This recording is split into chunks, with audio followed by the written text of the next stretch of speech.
बहुत बहुत शुक्रिया बाबा रामदेव जी कि आपने ईटी नाउ हमारे चैनल को टाइम दिया। प्रणाम सोनेलिका आपको और ईटी नाउ के सभी दर्शकों को।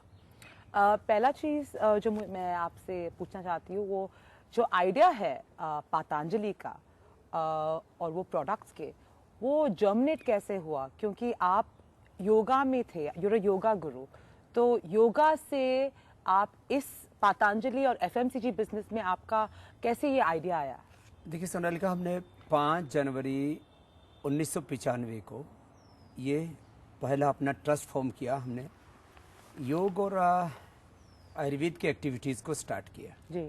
हिंदुस्तान में आयुर्वेद को लोग बहुत हे दृष्टि से देखते थे, और ख़ास करके जो यंगस्टर्स हैं, पढ़े लिखे लोग हैं, माने मिडिल क्लास और अपर मिडिल क्लास फैमिलीज में तो आयुर्वेद के बारे में लोगों को जानकारी नहीं थी। बराबर। हमने करीब 5000 केंद्र बनाए पूरे देश भर में, और वो भी शुरुआत ऐसे ही हुई। सबसे पहले हमारे 4 केंद्र थे। एक हमने सूरत में बनाया था, एक रांची में बनाया था, एक पटना में, एक दिल्ली में। अच्छा। और उसके बाद फिर वो धीरे धीरे करके और पिछले 20 सालों में वो आज 5000 केंद्र बन गए हमारे। ये आपका आयुर्वेदिक बिजनेस? आयुर्वेद का। अच्छा, ठीक। जो दिव्य फार्मेसी हमारी ट्रस्ट के अंतर्गत चलती है। Okay. Which is different from Patanjali? Yes. इसका 500 करोड़ से ज्यादा का टर्नओवर होगा इस बार। आगे ये भी बहुत ग्रोविंग होगा, ये भी 1-2 हजार करोड़, इससे भी 5000 करोड़, ये भी बढ़ेगा बहुत। Healthy food products, healthy cosmetics, इसकी बात तो हम लगातार कर ही रहे थे कि नेचुरल मेडिसिन हो, नेचुरल फूड हो, नेचुरल कॉस्मेटिक्स हो। तो हमसे लोगों ने डिमांड किया कि हमारे पास इसका कोई विकल्प नहीं है। ओके। तो हमने एक्सपेरिमेंट के तौर पर थोड़े थोड़े विकल्प उपलब्ध करवाए। फिर वो डिमांड इतनी ज़्यादा आई कि हमको 2009 में फिर एक कंपनी फॉर्म करना पड़ा, क्योंकि ट्रस्ट में तो ये कार्य नहीं हो सकता था, क्योंकि सारी इकोनॉमिक एक्टिविटी थी ये सारी की सारी। तो फिर कंपनी बनाई, उसमें आचार्य भाषण जी चेयरमैन हैं हमारे, उनके पास ही मैक्सिमम शेयर होल्डिंग है। तो without any survey, without any investment, without any interest, there is no personal interest, this is based on charity, trusteeship. तो इसीलिए आपने देखा होगा कि दूसरी जो कंपनियां जिस तरह से ग्रो करती है और पतंजलि जिस तरह से काम कर रहा है, आप कोई कंपैरिजन नहीं है। बाबा जी, ये पतंजलि अभी 2000 करोड़ की कंपनी बन गई है, और मेरे ख्याल से आप बोले हैं कि मार्च तक 5000 करोड़ होने वाला है। तो ये जो नंबर्स है, ये आपकी जो कंपटीशन है एफएमसीजी, दूसरे एफएमसीजी कंपनीज या एनालिस्ट हो या जो रिसर्च करते हैं इन कंपनीज पे, सब थोड़े सरप्राइज हो गए, क्योंकि ये कंपनी को कोई ट्रैक नहीं कर रहा था। ये कहाँ से पता नहीं आ गया, और 2000 करोड़, 5000 करोड़, तो सब थोड़े अचंभित है। कई एंगल हैं इसके। श्योर। अब इसको कोई, मैंने कहा ना, अब कंपैरिजन कैसे करेंगे? दूसरी कंपनियों की ग्रोथ अभी आएगी 6 to 7 मैक्सिमम, ठीक है, और वही ग्रोथ चल रही है। दिस इज नाउ गोइंग, और ये भी अभी कम होगी। दिसंबर, जनवरी, फरवरी, मार्च में इनकी ये ग्रोथ भी डाउन आ सकती है, और आएगी, ये मैं बता रहा हूं आपको। क्यों? और आप क्यों? क्योंकि पतंजलि के करीब 10 बड़े प्रोडक्ट हैं जो इनको टक्कर देने वाले। अब तो ओपन हो गया, तो अभी कोई सीक्रेट नहीं है। अभी कोलगेट, पेप्सोडेंट, क्लोजअप डाउन जाएगा। क्यों? क्योंकि पतंजलि का दंत कांति इतना उसका डिमांड है, अभी हमको उसका एफसीटी हमने बना दिया, हम चला ही नहीं रहे। क्यों? क्योंकि हम विज्ञापन तब चलाए, हम पहली डिमांड को पूर्ति नहीं कर पा रहे। दंत कांति, केश कांति हमारा बाल का शैम्पू और हेयर ऑयल है, उसका ऑलरेडी इतना डिमांड है, उसका हमने बहुत बढ़िया हमने एड कैंपेन बनाया। अच्छा। और वो एड कैंपेन चलाने का हमको अभी सोचना पड़ रहा है कि कब चलाएं, क्योंकि डिमांड पहले ही फुलफिल नहीं कर पा रहे। माने इतना लोगों में क्रेज है कि किसी को अच्छे बाल चाहिए, घने बाल चाहिए, तो उसको नेचुरल शैम्पू यूज करना है तो पतंजलि केश कांति को यूज करता है, टूथपेस्ट यूज करना है तो दंत कांति को यूज करता है। हमने सारे beauty cream, anti cream, fairness cream, अभी तो हम वो भी लेकर के आ रहे हैं, anti ageing cream, body lotion, body wash, ये सब ऐसी सारी चीजें। अभी हमारा एलोवेरा जेल है, जितने भी जो है ब्यूटी क्रीम्स हैं उन सबको उसने फेल कर रखा है। आपको लगभग हर घर में, और ये कहाँ रीच कहाँ है, हाँ, upper class, middle class, lower middle class. Really upper class also? अरे अपर क्लास ही तो खरीदता हमारा एलोवेरा जेल, कोई गरीब आदमी थोड़ी खरीदता है, उसके तो घर में खुद लगा हुआ, वहां से तोड़ के लगा लेता है। अब कैसे आप उसको, अब मैं थोड़ा दूसरी तरह से बताता हूँ। टाटा बोलते क्या आता है, टाटा माने ट्रक बनाने वाली कंपनी, का आम आदमी से पूछो। दूसरा जो गरीब आदमी है उसको ऐसा पता है टाटा नमक उसने खाया है, तो गरीब आदमी बोलेगा टाटा माने नमक बनाने वाले। थोड़ा संपन्न आदमी से पूछो तो टाटा माने ट्रक बनाने वाले। नमक और ट्रक में टाटा इतनी बड़ी कंपनी है, लेकिन उसकी ब्रांड इमेज जाती है तो नमक और जो है ट्रक में जाती है। सर ट्रस्ट भी तो है सर। सो अब अगली बात, विश्वास की मैं चुनौती नहीं दे रहा, मैंने उसको टाटा जो है फूड भी बनाता है, टाटा जो एफएमसीजी प्रोडक्ट बनाता है या मेडिसिन बनाता है, ऐसा इमेज नहीं जाता है। बराबर। ठीक है, मेरे कहने का मतलब टाटा का ट्रस्ट बहुत है, उसमें नो डाउट। रिलायंस है, तो रिलायंस क्या बनाता है, आम आदमी की जिंदगी में तो रिलायंस की कोई चीज यूज फिजिकली कोई आती नहीं, तो उसको ये नहीं पता रिलायंस क्या करता है। कोई आदमी हिंदुस्तान का 99% आदमी आंसर नहीं दे पाएगा। मुझसे भी पूछोगे तो मैं आपको मतलब थोड़ा जानता हूं मैं इकोनॉमिक एक्टिविटीज को, इसलिए मैं उसका आंसर दूंगा, लेकिन मुझे भी पूरा नहीं पता कि रिलायंस का इतना बड़ा कारोबार है किससे। हमारी डेली लाइफ में तो उसकी कोई चीज आती नहीं यूज। ठीक है, ऐसे बड़े बड़े ब्रांड्स के बारे में, अब यूनिलीवर है, इतना बड़ा ब्रांड है, पूरे वर्ल्ड में फूड का है, लेकिन हिंदुस्तान में यूनिलीवर माने साबुन बनाने वाला, शैम्पू बनाने वाला ब्रांड। ठीक है, जब पतंजलि नाम आता है, there is natural medicine, food, cosmetic and everywhere is there. Congress ने हमारा बहुत हेल्प किया। कांग्रेस ने? हाँ, कि मोदी जी ने क्या हमारा क्या हेल्प किया, हमने ना उनसे हेल्प लिया, उन्होंने ना हमारा कोई हेल्प किया। आपने तो उनका हेल्प किया है। हमने किया, लेकिन उन्होंने तो हमारा कोई हेल्प नहीं किया ना। क्या हेल्प किया, तो बोलो हमारा हेल्प कांग्रेस ने किया। क्यों? उन्होंने हमारे ऊपर इतना आक्रमण किया तो लोगों ने कहा कि अरे इस बाबा के ऊपर तो पूरा ठोक ठोक करके सारा देख लिया, इसके ऊपर ट्रस्ट कर सकते हैं। ये तो इसका पतंजलि का घी है तो प्योर है, पतंजलि का आटा है तो प्योर है। आपको पता है हमारा घी कितना बनता है? नहीं। रोज 150 टन, 150 टन कितना होता है वॉल्यूम। आप ऐसे, हमारा आटा पता है कितना डिमांड है रोज का? 500 टन डिमांड है, हम सप्लाई नहीं कर पा रहे। हमारा अभी जो नूडल लॉन्च किया इसका डिमांड कितना है? इसका भी 300 से 500 टन डेली का डिमांड है, डेली। ये मैं डेली की बात कर रहा हूं। तो ये क्या है? This is trust. मैं IIM का पढ़ा हुआ नहीं हूँ, IIT का पढ़ा हुआ नहीं, ऑक्सफोर्ड हार्वर्ड कैम्ब्रिज का पढ़ा हुआ नहीं हूँ, कॉन्वेंट स्कूल का पढ़ा हुआ नहीं, एकदम देसी आदमी हूँ, गुरुकुल का पढ़ा हुआ हूँ। सरकारी स्कूल में पढ़ा था गांव में, बाद में गुरुकुल में पढ़ा हूँ। मेरा ब्रांड वैल्यू क्या है ये आप सबको पता है। ठीक है जी, मैं अपनी बड़ाई नहीं कर रहा। ब्रांड देश के लोग बनाते हैं, ट्रस्ट बिल्डअप करता है ब्रांड को।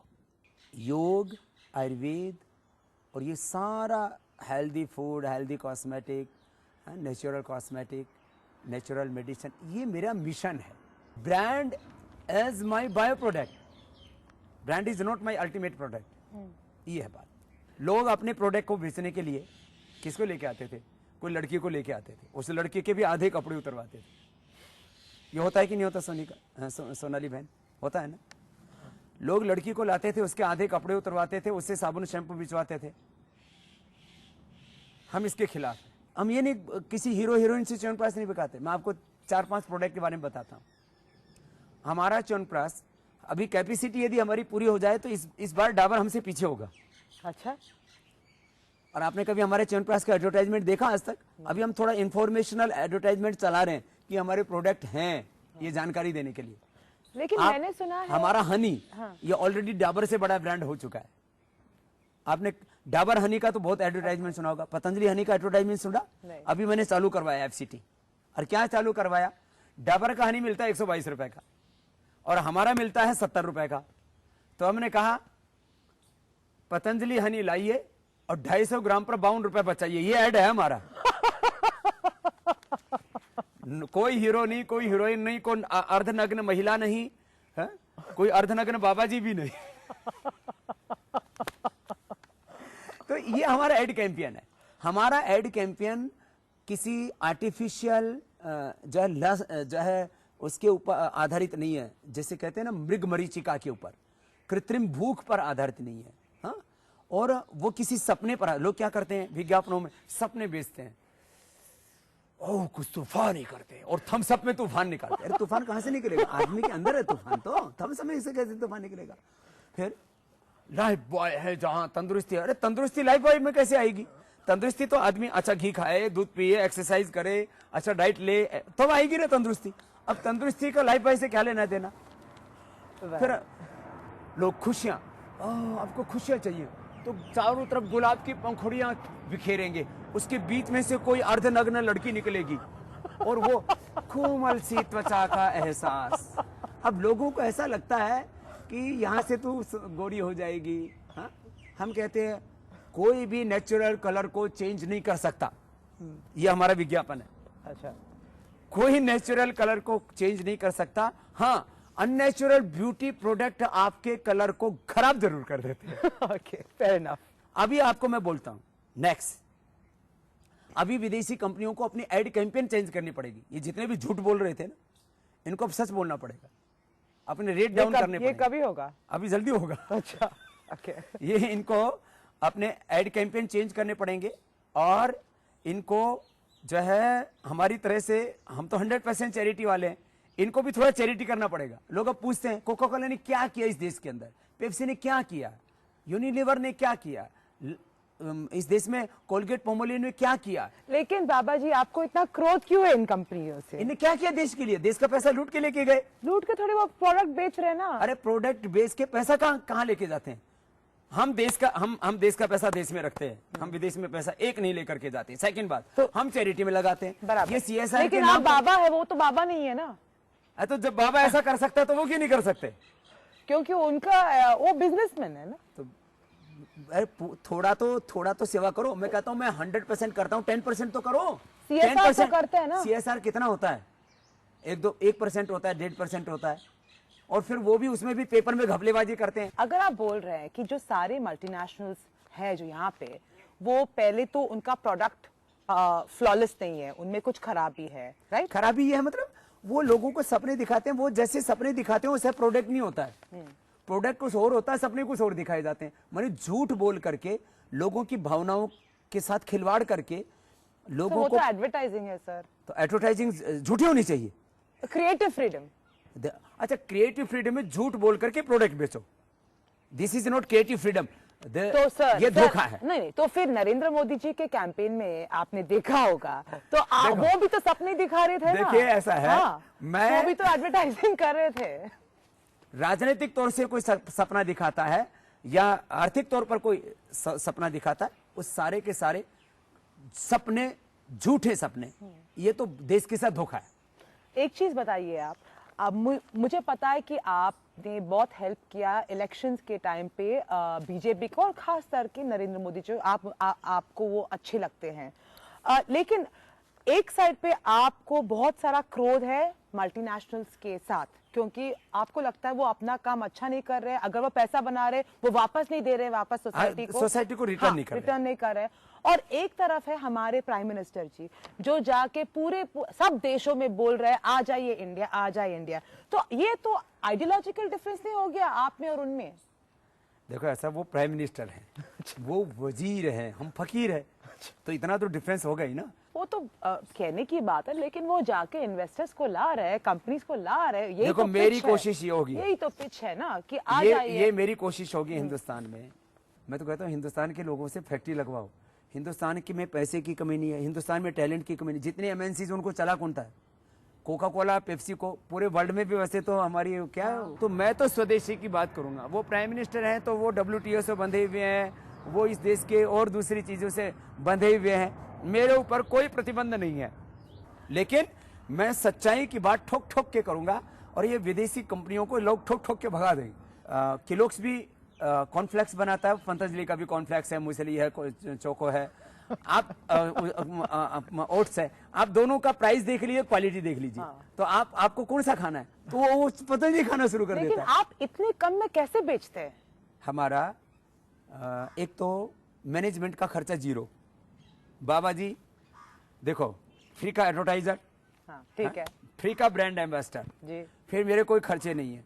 नीचे का तो थोड़ा बहुत खर्चा होता ही है। of course। हमारे पास में 1 करोड़ का पैकेज वाला भी कोई आदमी नहीं है।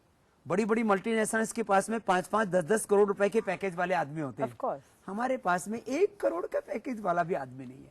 ठीक है। तो ये मैनेजमेंट कॉस्ट कितना, करीब करीब 5-7% तो इसी में बचत हो जाता है। No advertising. तो एडवर्टाइजमेंट लो है, नो है की बजाय लो एडवर्टाइजमेंट, तो 5-7% उसमें बचत हो गया, 10% तो इसी में हो गया। जी। फिर रॉ मटेरियल परचेजिंग में हम लोग कोई कमीशन नहीं सेट करवाते, जो बीच के लोग खाते हैं ना वो नहीं होता, तो करीब 5% तो उसमें क्यों देंगे आपको फिर? जिससे हम खरीदते हैं ना, डायरेक्ट खरीदते हैं, और जो हमारा आदमी होता है परचेजिंग वाला, वो हमारे वो लोग होते हैं जो डेडिकेटेड हमारे वॉलेंटियर्स हैं, वो खरीदते हैं। ओके। तो कमीशन नहीं होता उसमें, तो सस्ते में खरीदते हैं और कमीशन नहीं लगता, तो 5% बचत उस पे हो गया, तो 15% बचत ये हो गया। ओके। फिर हमारा जो लीकेज है, वेस्टेज है, वो बहुत कम होता है, 5% ये बचत हो गया, तो 20% तो ये बचत बता दिया आपको अभी बैठे बैठे।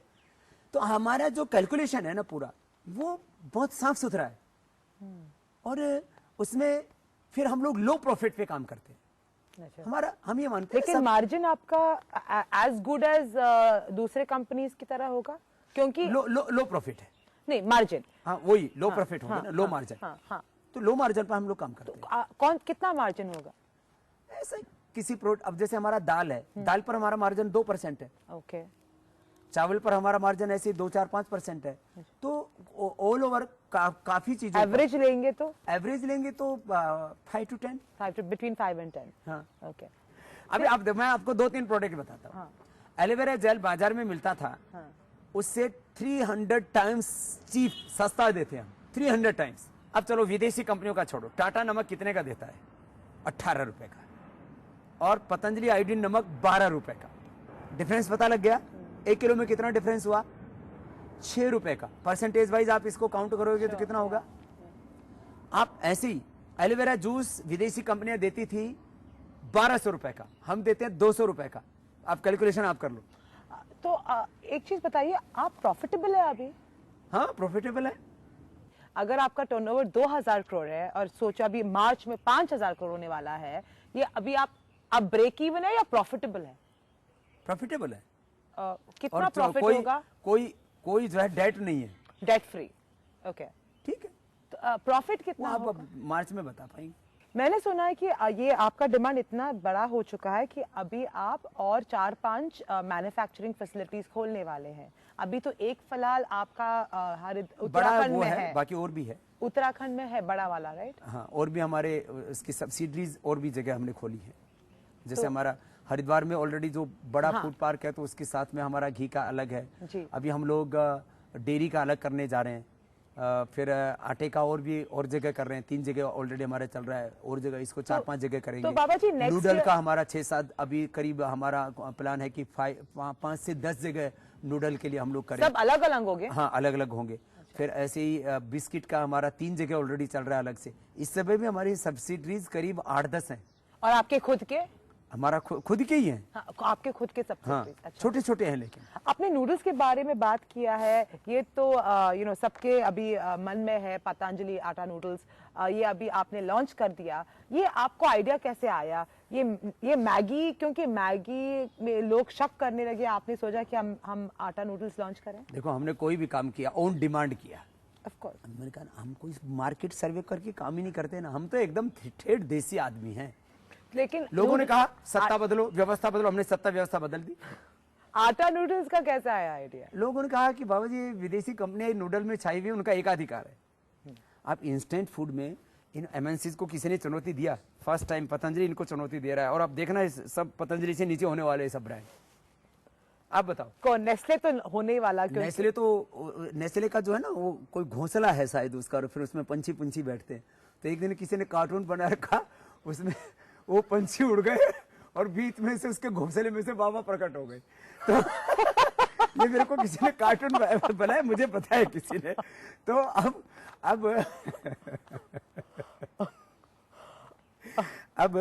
आपको एक इंटरेस्टिंग बात बताता हूँ।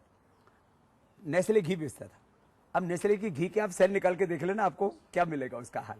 अभी नेस्ले दूध पाउडर भी बेचता था, व्हाइटनर ये सब, वो भी हम लॉन्च करने वाले, हमें लाइसेंस मिल गया। हमारा पतंजलि गाय का दूध का पाउडर भी आने वाला है। अच्छा, पावर बीटा भी आने वाला है। अच्छा। तो ये जो नेस्ले, ये जो बच्चों के लिए हेल्थ ड्रिंक बेचता था, पाउडर बेचता था और घी बेचता था, नेस्ले तो गया काम से। लेकिन सर मुझे आपसे पूछना था कि जो मैगी का कंट्रोवर्सी हुआ है MSG लेड का, अभी तो वो जीत गए हैं, उनसे उनका तो बुरा हुआ है ना। देखो ये हमको नहीं पता, उनका क्वालिटी कंट्रोल वो खुद देखते हैं ना, मैं थोड़ी देखता हूँ। नहीं, लेकिन FSSAI जो अभी आपके पीछे है, वो अभी पहले उनके पीछे था। अच्छा हुआ हमारे पीछे भी पड़ गया, नहीं तो लोग कहते हैं बाबा जी को फेवर कर रहे हैं उनको, तो उन्होंने दोनों को नोटिस दिया ना, हम भी नोटिस का जवाब दे देंगे। हमने कोई गलत नहीं किया, उन्होंने कुछ तो गलत किया होगा ना। अरे जब कोर्ट ने उनको ऐसे सुनो ना, शुरू में जो लैब का रिपोर्ट आया था क्या वो आर्टिफिशियल था? हाँ, रॉन्ग था ना, तो कोर्ट बोला है। ऐसे इसके कई टेस्टिंग हुए ना, कुछ इनके टेस्टिंग रिपोर्ट ठीक आए, कुछ इनके गलत आए। ऐसा है कहीं धुआं उठ रहा है तो थोड़ी बहुत तो आग लगी होगी ना। तो वो तो पानी में भी हो सकता है ना, पानी में आग नहीं लगती। पानी, वो तो पानी डालते हैं ना, पानी में भी हो सकता था।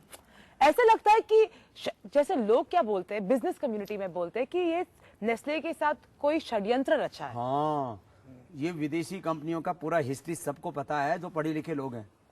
MNC सबके खिलाफ षड्यंत्र करते हैं, MNC के खिलाफ कोई षड्यंत्र नहीं कर सकता। ये बड़ी पावरफुल लॉबी होती है, पूरी दुनिया में छाई होती है, दुनिया के नेताओं को और सबको ये अपने जेब में रखते हैं लोग। आपने हाल ही में बोला था कि आपने जो काम किया है आयुर्वेदा में, और आपके आयुर्वेदा के काम से आपने कहा कि कैंसर भी क्योर हुआ है। हाँ तो हुआ ना। हाँ, तो मैं पूछ रही हूँ, आप एक आदमी हो जो आपका इन्फ्लुएंस बहुत ज्यादा है, इट इज क्लियर, राइट? तो क्योंकि ये हुआ है, आप थोड़े टाइम में आप सोच रहे हैं कि आप और सीरियस ड्रग्स के यहाँ पे भी लॉन्च करेंगे? ये आपका सोच आप वहां तक गया है कि आप सोच रहे हैं? गया क्या है? 2016 में हम एनिमल ट्रायल भी शुरू कर देंगे। वाह, ओके। आयुर्वेदा में फर्स्ट टाइम ये बड़ा काम होगा। हम एनिमल ट्रायल भी करेंगे, और जैसे एलोपैथी की दवाइयाँ बनती हैं जी, पूरा साइंटिफिक क्लिनिकल कंट्रोल ट्रायल्स के साथ, ऐसे योग के ऊपर तो हमने क्लिनिकल कंट्रोल ट्रायल कर दिया है ह्यूमन बेस पर, वो तो एनिमल्स में जा नहीं सकते। कपालभाति, अनुलोम विलोम, पोस्चर्स और ये सब आसन आदि नहीं करा सकते, मेडिटेशन आदि। तो हम नेचुरल मेडिसिन में, आयुर्वेदा में, ये जैसे एलोपैथी में क्लिनिकल कंट्रोल ट्रायल होता है, उसी को एविडेंस बेस्ड मेडिसिन कहते हैं। उसके ऊपर हम आयुर्वेद को लेके जाएंगे। और जैसे इंटरनेशनल योग डे मनाया ना पूरी दुनिया ने, ऐसे ही थोड़े दिनों में इंटरनेशनल आयुर्वेद डे भी हो जाए तो आपको आश्चर्य नहीं होना चाहिए। एलोपैथी तो 200 साल पुरानी साइंस है ना। हाँ। इसका हिस्ट्री क्या है? हाँ। ये 200 ईयर्स ओल्ड साइंस है। और आयुर्वेदा कितना, जितनी पुरानी सृष्टि उतनी पुरानी जड़ी बूटी आयुर्वेद हाफ्स। तो आयुर्वेद कितना पुराना, 200 करोड़ वर्ष पुराना।